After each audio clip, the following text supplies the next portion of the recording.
Hello dear students, स्वागत है आप सभी का अर्जुन सोनी समर क्लासेस के अंदर। तो आज की इस वीडियो में हम प्रकाश संश्लेषण के बारे में जानने वाले हैं।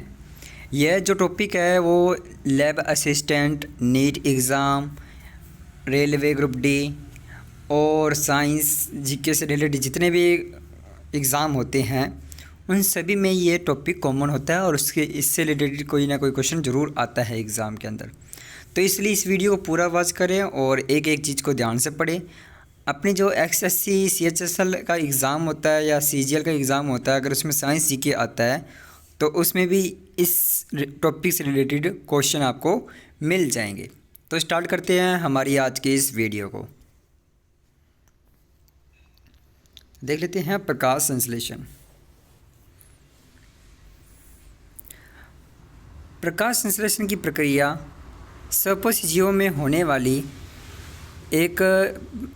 प्रक्रिया है। यानी प्रकाश संश्लेषण की जो प्रक्रिया है वो किस में होती है? सपोषी जीवों के अंदर होती है। ठीक है। उसके बाद ऐसे जीव जो अपना भोजन प्रकाश संश्लेषण प्रक्रिया द्वारा बनाते हैं सपोषी जीव कहलाते हैं। हम सपोषी जीव किसे कहते हैं? जो वे जीव जो प्रकाश संश्लेषण प्रक्रिया द्वारा अपना भोजन बनाते हैं उन्हें अपने बोलते हैं सपोषी जीव। इसके उदाहरण हैं हरे पेड़ पौधे और नीले हरे शैवाल। आई होप दैट कि आपको यहाँ तक समझ में आ गया होगा। उसके बाद देखते हैं सपोषी जीवों में पाए जाने वाली पोषण की यह विधि। कौन सी विधि? जिसमें प्रकाश संश्लेषण की प्रक्रिया द्वारा जो जीव अपना भोजन बना लेते हैं, इस विधि को अपने क्या बोलते हैं? सपोषण बोलते हैं। ठीक है। उसके बाद देखते हैं आखिर प्रकाश संश्लेषण होता क्या है। अब हम ये जानेंगे। ठीक है, प्रकाश संश्लेषण आखिर क्या होता है इसको हम जानने वाले हैं।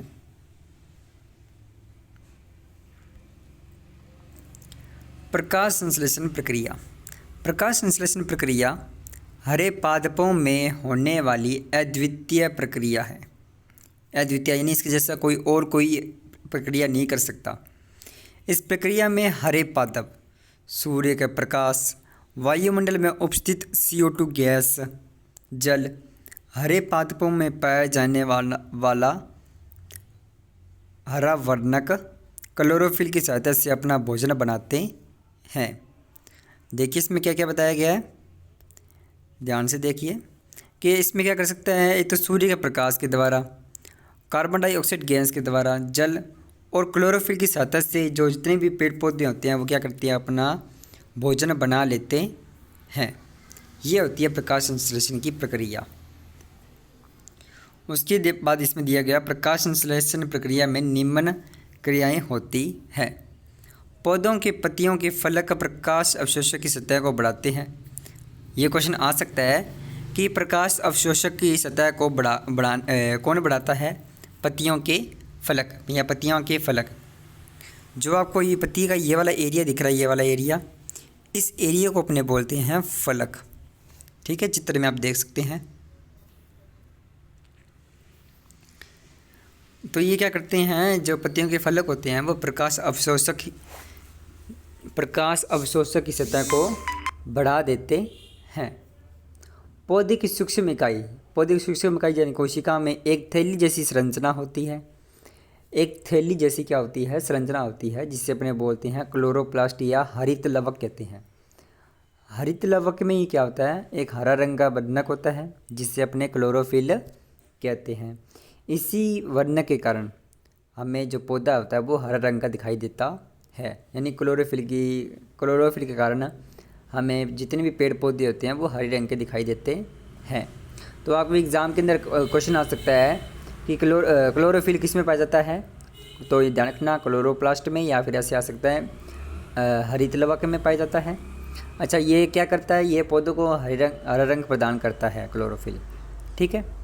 उसके बाद ये आ सकता है कि पौधों में कौन प्रकाश अवशोषक की सतह को बढ़ा देते हैं? तो इसका आंसर आएगा पत्तियों के फलक। इस प्रकार से इसमें कंपटीशन एग्ज़ाम के अंदर क्वेश्चन आ सकते हैं।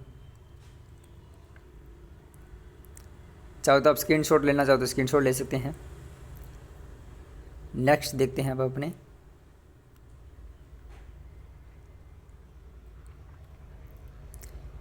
अब देखो क्लोरोफिल का मेन काम क्या होता है, अब उसमें ये देखेंगे।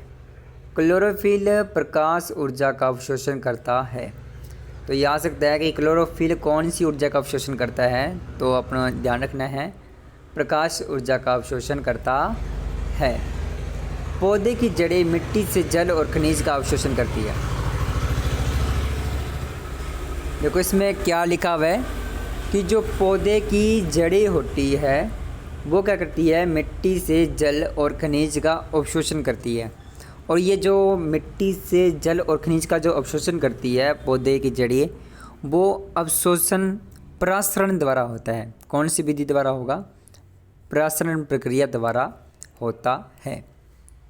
जड़ों द्वारा जल का अवशोषण करने के बाद इससे जाइलम उत्तक, ये ध्यान रखना, जब ये पहले तो ये आपको ध्यान रखना है कि जड़ें क्या करती है, मिट्टी से जल और खनिज का अवशोषण करती है। कौन सी प्रक्रिया द्वारा अवशोषण करती है, तो इस प्रक्रिया का नाम है परासरण प्रक्रिया द्वारा।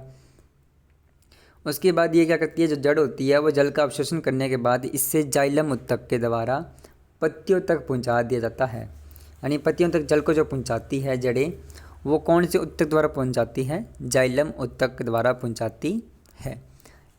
ठीक है। और जाइलम उत्तक क्या होता है, जाइलम उत्तक एक प्रकार का संवहन उत्तक होता है। उसके बाद अपने आगे देखते हैं।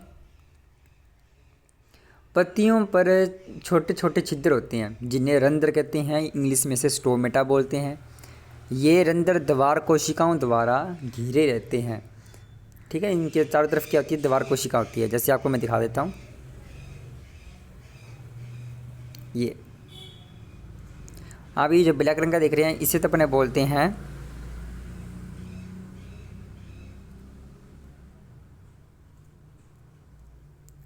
आप ये जो ब्लैक रंग का देख रहे हैं इस ब्लैक रंग को अपने बोलते हैं स्टोमेटा या रंध्र बोलते हैं। और इसके चारों तरफ ये जो आप देख रहे हैं ये वाली,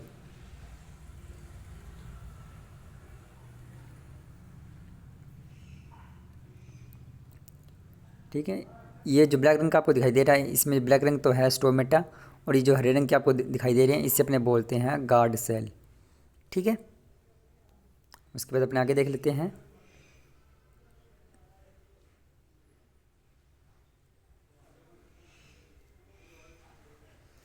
यानी पत्तियों पर छोटे छोटे छिद्र होते हैं जिन्हें रंध्र कहते हैं। ये रंध्र द्वार कोशिकाओं द्वारा यानी गार्ड सेल द्वारा घिरे रहते हैं। जब इन द्वार कोशिकाओं में जल भर जाता है तो द्वार खुल जाते हैं। द्वार कोशिकाएं यानी गार्ड सेल कब ओपन होती है, जब इनमें जल भर जाएगा। ठीक है। जिस कारण से इन्हें ओपन स्टोमेटा कहते हैं। जब इन द्वार कोशिकाओं से जल बाहर निकलता है, जैसे जल बाहर निकल जाएगा तो द्वार कोशिकाएं क्या हो जाएगी, बंद हो जाएंगी, जिसे अपने क्लोज्ड स्टोमेटा यानी बंद रंध्र कहते हैं। उसके बाद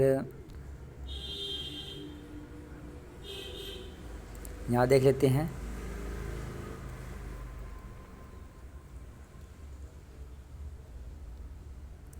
पौधे इस रंध्र द्वारा वायुमंडल से कार्बन डाइऑक्साइड का ग्रहण करते हैं। अब पेड़ पौधे क्या करते हैं, वायुमंडल से CO2 गैस का जो ग्रहण करते हैं वो इस रंध्र द्वारा ही करते हैं। इस तरह जड़ और पत्ती की सतह पर उपस्थित, अब जो जड़ या जो पत्ती की सतह पर जो रंध्र होते हैं उस रंध्र द्वारा क्या करता है, पौधा वातावरण से क्रमशः जल और कार्बन डाइऑक्साइड गैस को क्या लेता है, अपने बॉडी के अंदर ले लेता है। इसके बाद क्लोरोफिल में क्या होता है, प्रकाश ऊर्जा रसायन, जो प्रकाश ऊर्जा होती है क्लोरोफिल, अपने आपको मैंने बताया था क्लोरोफिल क्या करती है, प्रकाश ऊर्जा का अवशोषण करती है। अब जो उसके बाद क्या होता है, क्लोरोफिल में ही होता है, प्रकाश ऊर्जा किस में चेंज हो जाती है, रासायनिक ऊर्जा में परिवर्तित हो जाती है और जल का अपघटन ऑक्सीजन और हाइड्रोजन गैस में हो जाता है। यानी जो जल होता है H2 होता है वो दो गैसों में टूट जाता है। ठीक है। एक तो H2 यानी हाइड्रोजन गैस में और एक O2 गैस में। उसके बाद क्या होता है, इसके बाद कार्बन डाइऑक्साइड गैस का अपचयन ग्लूकोज में हो जाता है। अच्छा, आपने जैसे अभी आपको बताया था कि जल का अपघटन होता है, दो गैस बनती है ऑक्सीजन और हाइड्रोजन। ये क्या करती है, कार्बन डाइऑक्साइड जो हाइड्रोजन गैस होती है वो कार्बन डाइऑक्साइड के साथ विक्रिया करती है और क्या बनाती है, ग्लूकोज बना लेती है। क्या बना लेगी, ग्लूकोज। यानी H2 रिएक्शन करती है CO2 के साथ और रिएक्शन करने के बाद क्या बना लेती है ये बना लेती है C6H12O6, यानी कि ग्लूकोज बना लेती है रिएक्शन करने के बाद। ठीक है, उसके बाद देखते हैं अपने इस तरह क्या होता है। इस तरह हरे पादप की पत्ती में प्रकाश संश्लेषण की प्रक्रिया संपन्न होती है, और जैसे ही ग्लूकोज बनता है तो इसलिए क्या होती है, प्रकाश संश्लेषण की प्रक्रिया जो होती है वो संपन्न हो जाती है, यानी अच्छे तरीके से हो जाती है। भोजन का निर्माण जो होता है वो किस में होता है, पत्ती में होता है, इसलिए पत्ती को खाद्य संश्लेषण अंग या पादप का रसोई घर या किचन ऑफ प्लांट के भी कहते हैं। यानी जितने भी ये अभी होती है, यानी जितना भी ये अभिक्रिया होती है, जैसे जल का अपघटन, कार्बन डाइऑक्साइड गैस का अपचयन, ये सभी की सभी पत्ती के अंदर होती है। तो इसलिए इसने पत्ती को अपने बोलते हैं खाद्य संश्लेषण अंग, यानी फोटोसिंथेसिस ऑर्गन, या इसे बोल देते हैं किचन ऑफ प्लांट, यानी कि पादप का रसोई घर। किसे बोलते हैं, पत्ती को बोलते हैं। पत्ती ही पौधे का वह भाग है जहाँ पर खाना बनता है। ठीक है, जहाँ पर प्रकाश ऊर्जा रासायनिक ऊर्जा में परिवर्तित हो जाती है। ठीक है, उसके बाद देखते हैं अपने भोजन निर्माण के बाद फ्लोएम ऊतक द्वारा ग्लूकोज का सेवन पौधे के सभी भागों तक पहुंचा दिया जाता है। अब ग्लूकोज बन गया। ग्लूकोज एक प्रकार का क्या होता है, खाना होता है, और ये जो खाना होता है वो किसके द्वारा पौधे के सभी भागों तक पहुंचाया जाता है, फ्लोएम ऊतक द्वारा। आपको भैया ये ध्यान रखना है कि जो जल और खनिज का अवशोषण करती है वो जाइलम ऊतक द्वारा पत्ती तक पहुंचते हैं, और पत्ती में जो भी खाना बनता है वो फ्लोएम ऊतक द्वारा पौधे के सभी भागों तक पहुंचता है खाना। ठीक है, ये आपको ध्यान रखना है। उसके बाद इसमें देखते हैं पादप जो होता है, पादप भोजन को स्टार्च यानी कि मंड के रूप में संचित करता है। तो ये क्वेश्चन भी आ सकता है कि जो पेड़ पौधे होते हैं वो भोजन को किस रूप में संचित करते हैं। तो ये आपको ध्यान रखना है, स्टार्च या फिर मंड के रूप में भोजन को संचित करते हैं। तो thanks for watching. I hope that कि आपको ये वीडियो पसंद आई होगी। वीडियो पसंद आई तो प्लीज़ वीडियो को लाइक कर दें और अपने दोस्तों के पास इसे शेयर ज़रूर करें। अगर आप इसके PDFs चाहते हैं तो मुझे इस नंबर पे कॉल कर सकते हैं या मैसेज कर सकते हैं व्हाट्सअप 83 028 79873। आप मुझे इस नंबर पे मैसेज कर सकते हैं। और हमारे 2 ग्रुप बने हुए हैं व्हाट्सएप पर, चाहो तो आप उससे भी ज्वाइन कर सकते हैं, जिसमें फ़र्स्ट ग्रुप का नाम है साइंस एंड मैथमेटिक्स वर्ल्ड, और सेकंड ग्रुप का नाम है अर्जुन सोनी समर क्लासेस नाम से है ग्रुप है, तो आप चाहो तो उससे भी ज्वाइन कर सकते हैं। थैंक यू, वीडियो देखने के लिए धन्यवाद। प्लीज़ अगर आपको वीडियो पसंद आई है तो लाइक करें और चैनल को सब्सक्राइब करें और वीडियो को शेयर ज़रूर करें। Thank you.